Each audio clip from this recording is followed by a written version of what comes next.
Hey, Detroit Press Play, we have director Dustin Booth. Hey, everybody. Yes, and Dustin is a director, and I got a chance to view the film that you directed. I'm so glad you got to. Legendary, a docuseries. I love documentaries, and I love docuseries. Same. And you have an incredible person that you were filming, Legend, or Nigel Legend. Yep. You know, so Nigel yeah, Legend. I love that, Nigel Legend. But, Interchange. It is a documentary that left me wanting more. It's and the audience felt the same way. It's so much of an inspiration. It dives into his childhood, but and I don't want to give out too much, but it left us wanting more. Can you go over, where was it shot at? Where was the documentary shot? So most of it was shot in Hampton Roads in one way, shape, or form, but a lot of the B-roll is shot just from Nigel's days being a touring artist. And so a lot of that footage is from all across the country and even across the world. There was a lot of stuff in Kenya, and Kenya, right?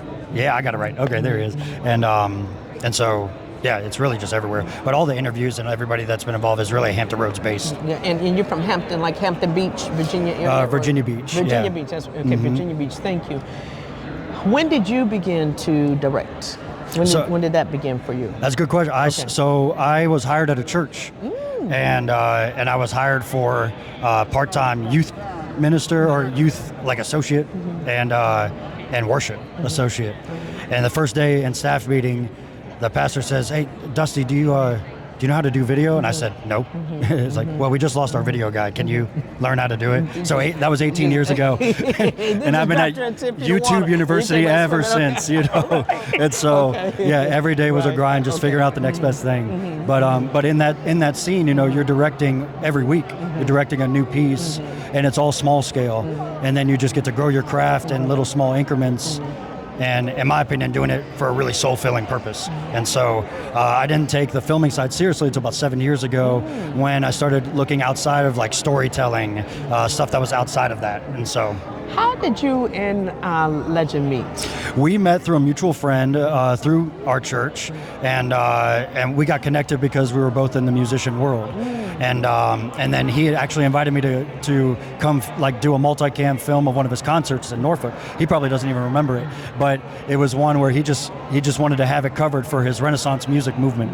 And so I went out there, we did a piece, and I didn't hear from him for like 4 years.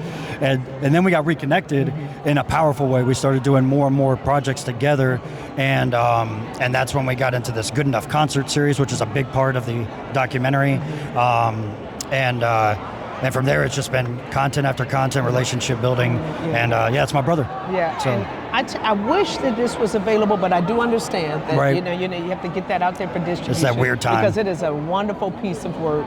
Oh, thank you. It is written and directed in a way that really kind of keeps you where you want more, you want to hear more. I love it. Hearing that from you is really encouraging because that's exactly what our goal was. It's incredible. And how can people you have an Instagram for the documentary? Yeah, we have a specific Instagram for the doc itself. And what is that Instagram? So it's Legin, Legendary, the doc. Legendary, the doc. And then how can people follow you or get in touch with you? Oh, my Instagram is dboothc3. You can just look me up right there. Okay, very good. Also, what advice do you have for any up-and-coming directors? Just do it. It's a lot of times people look at a project where, you know, it's overwhelming. Like they're afraid to step out of their comfort zone and actually just do it. But the only advice I can say is that as soon as you do your first one, claim that role as director, because just putting yourself out there is the biggest leap that you got to take, and you're not going to learn how to become better at that craft, in my opinion, until you do it. I meet a lot of people that go to film school and they're fantastic students in that world, but until they step into the real